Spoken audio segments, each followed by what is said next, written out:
Hello বন্ধুরা, উপোসের মাস তো এসেই গেল পরপর পুজোর পর। আর পুজোতে কী খাবো সেটা একটা বড় চিন্তার ব্যাপার। রুচি পরোটা খেলেই অম্বল। আমি তাই আজকে বানাচ্ছি শ্যামা চালের পোলাও, সাথে আপন মনের মাধুরী মিশিয়ে একটা ফুলকপির প্রিপারেশন। আমি কড়াইতে সাদা তেল নিয়ে নিয়েছি, তাতে একটা দারচিনি আর একটা তোমার ছোটো এলাচ ফোড়ন দিয়েছি। এতে আমি একটু জিরে দিয়ে দিলাম, গোটা জিরে। জিরেটা ফুট ধরেছে।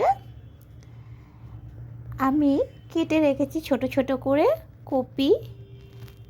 কপিটা দিয়ে দিলাম আমি কড়াইতে, ক্যাপসিকাম, কুচি কুচি করে কেটে রাখা গাজর।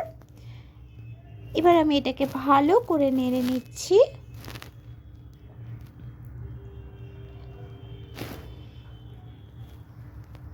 ভালো করে নেড়ে নিলাম। আমি প্রায় 150 গ্রামের মতো এখানে শ্যামা চাল ভালো করে ধুয়ে শুকিয়ে নিয়েছি। এবার ওই শুকনো চালটা ভাজা ভাজা হয়ে যাওয়া গাজর ক্যাপসিকামের সাথে মিশিয়ে দিলাম। ভালো করে মিশিয়ে নিচ্ছি।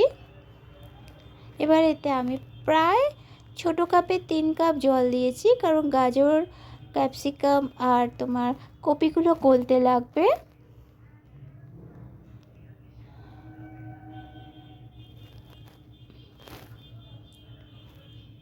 জলটা আস্তে আস্তে টেনে যাবে, ফুট ধরে গেছে। এ দেখো জলটা অনেকটাই টেনে এসছে, আস্তে আস্তে শুকিয়ে যাচ্ছে।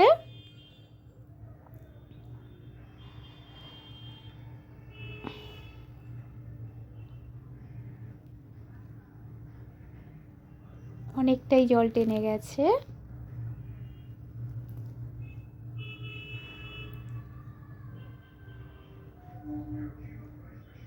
এই দেখো কালারটা কিরকম চেঞ্জ হয়ে যাচ্ছে, যতটা জল টানছে আস্তে আস্তে কালারটা চেঞ্জ হয়ে যাচ্ছে।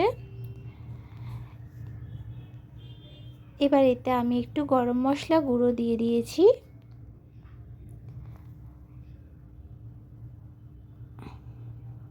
এবার আমি যেহেতু চিনি খাই না, তাই জন্য আমি এতে একটু গুড়ের গুঁড়ো ছড়িয়ে নিলাম। একটু পোলাও মিষ্টি মিষ্টি না হলে ভালো লাগে না, হালকা একটা মিষ্টি মিষ্টি স্বাদ আসবে।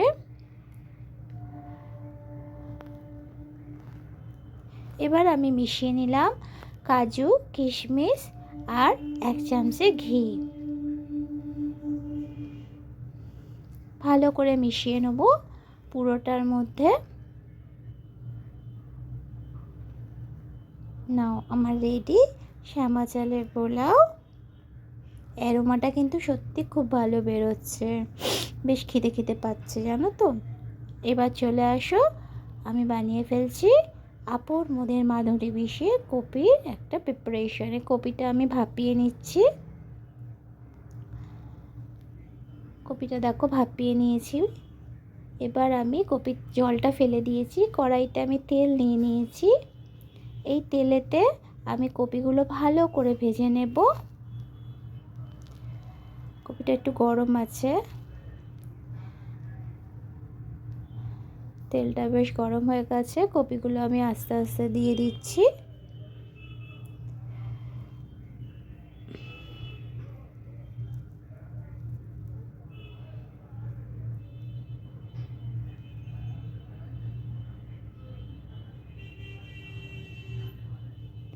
এখানে মোটামুটি আমি 2 জনের মতো রেসিপিটা বানিয়েছি।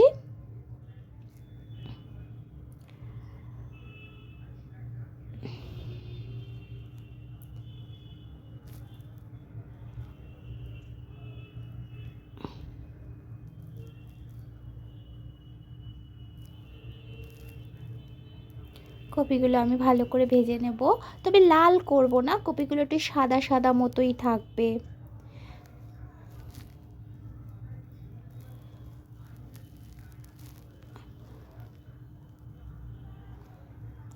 এবার আমি একটা মশলা তৈরি করে নেব।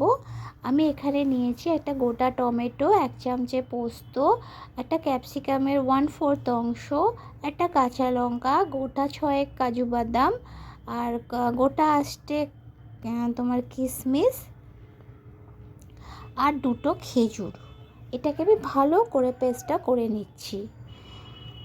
পেস্টটা রেডি হয়ে গেছে। এবার আমি কড়াইতে জিরে তোমার তেজপাতা ফেলে দিয়েছি, আর একটা এখানে দারচিনিও দিয়েছি। এবার মশলাটা আমি দিয়ে দিয়েছি, তাতে আমি নুন দিয়েছি। হলুদ এই রান্নাতে ব্যবহার হবে না, তাই এখানে ধনের গুঁড়ো, জিরের গুঁড়ো আমি মিশিয়ে নিচ্ছি।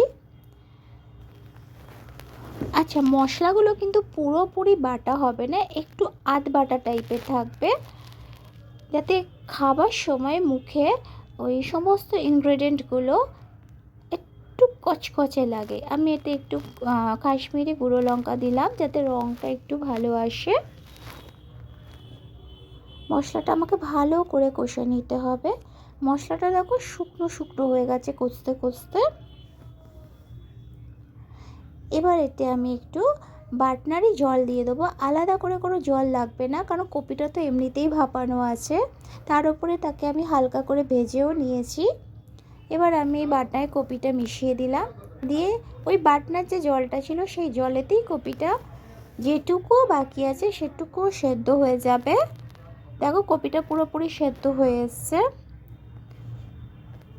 এতে পারলে তোমরা একটু মাখনও দিতে পারো, আমি অবশ্যই একটু মাখন দিয়েও ছিলাম। দেখো তৈরি হয়ে গেছে পুরোপুরি, জলটা কমেও গেছে। আমি একটু গরম মশলা ভালো করে দিয়ে দিলাম, দিয়ে এবার আমি নামিয়ে নেব। নাও রেডি আমার কপির রসাই বলি। তোমরাও খেয়ে দেখো, খেতে কিন্তু সত্যিই ভালো লাগছে। তোমরাও ট্রাই করে দেখো, ভালো লাগবে, ট্রাই করো।